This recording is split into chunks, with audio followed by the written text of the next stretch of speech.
কি পার্সোনালিটি ছিল, কি ব্যক্তিত্ব ছিল। মুনাফিকরা ওমর ফারুককে দমের মতো ভয় পেতেন। শয়তান, ভূত শয়তান এই রাস্তা দিয়ে আসলে শয়তান অন্য রাস্তা দিয়ে হাঁটত। ওমর ফারুক রাদিয়াল্লাহু তাআলা আনহু জীবনে যদি দেখেন তাহলে সেখানে আপনি আদালতের, ইনসাফের, সুশাসনের, জাস্টিসের নমুনা দেখতে পাবেন। কয়টা শুনবেন? সাইয়েদনা ওমর ফারুকের রাদিয়াল্লাহু তাআলা আনহুর সন্তান আব্দুর রহমান মিশরে মদ খেয়ে মদ্য অবস্থায় ধরা পড়েছে। মদ খাওয়ার কারণে, মদ যদি কেউ পান করে আর যদি প্রমাণিত হয় তার বিচার হলো 80 বেত। আওয়াজ করে বলেন কয় বেত?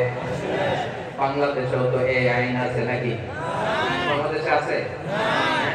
মদ খাইলে 80 বেত, এই আইন বাংলাদেশে চালু হোক। আমরা চাই কি চাই না?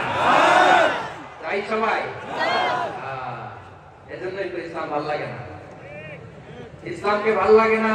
ইসলামকে আউট করে রাখতে পারলেই তো এরকম বড় বড় বোতল খাওয়া যায়। একেবারে সহজ, পানির মতো সহজ, হিসাব একেবারে সহজ।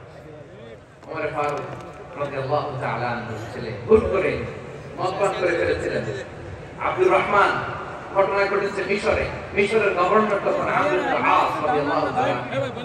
আব্দুর রহমানের ভাই যে গভর্নরকে বলল, গভর্নর যদি একটু দয়া করেন, খলিফার ছেলে আমার ভাই আব্দুর রহমান মদ্য অবস্থায় ধরা পড়েছে, জনসম্মুখে যদি আপনি ব্যত্রাঘাত করেন আমাদের প্রেস্টিজ থাকে না। যদি 80 বেত আপনি মারেন আমার কোনো কথা নাই, কিন্তু ঘরের ভেতরে মারেন। আব্দুর রহমানের ভাইয়ের সুপারিশ শুনে সাইয়েদনা আমর ইবনে আস রাদিয়াল্লাহু তাআলা রাজি হয়ে গেলেন। ঘরের ভেতরে লোক চক্ষুর আড়ালে 80 বেত তিনি মানলেন। কিন্তু ঘটনাক্রমে এই কথা লুকিয়ে লুকিয়ে ঘরের ভেতরে 80 বেত মারার কথা সাইয়েদনা ওমর ফারুক মদিনা থেকে জানতে পারলেন। মদিনা থেকে তিনি ফরমান জারি করলেন, এই বিচার যেমনটি আমর ইবনে আস আদায় করেছে এটা প্রকৃতপক্ষে আদায় হয় নাই। আসো সবাই মদিনায় আসো, আমর ইবনে আস মদিনায় আসো, আব্দুর রহমান আসো, সবাই আসো। জনসম্মুখে এই বিচার কার্যকর করতে হবে। সাইয়েদনা ওমর ফারুক মসজিদে নববীর পিলারের মধ্যে নিজের ছেলেকে বাঁধলেন, আবার জনসম্মুখে 80টা বেত তার গায়ের মধ্যে মারলেন। মাজমুয়ে ফাতাওয়া ইবনে তাইমিয়া রাহিমাহুল্লাহ উনি এটা নকল করেছেন। এটা সবচেয়ে বিশুদ্ধ মত। আর অনেক মত আছে। মারা গেছে কবরের উপর, ওগুলো বাদে দিলাম। কেমন খলিফা ছিল, কেমন খলিফা। পশ্চিমারা তোমরা জাস্টিস আমাদেরকে শেখাও, ইনসাফ চাই বলে সুশাসন আমাদেরকে তোমরা শেখাও। ওমর ফারুক রাদিয়াল্লাহু তাআলা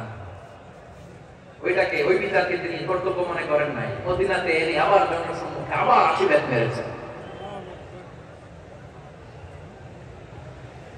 মিশরে ওমর ফারুক রাদিয়াল্লাহু তাআলা আমর ইবনে আসকে গভর্নর করে পাঠালেন। সেখানে আমর ইবনে আসের ছেলে একটা প্রতিযোগিতায় রানার আপ হয়েছে। এক মিশরী সেখানে চ্যাম্পিয়ন হয়েছে। রানার আপ বুঝতে পেরেছেন তো? রানার আপ সেকেন্ড হয়েছে এক মিশরী।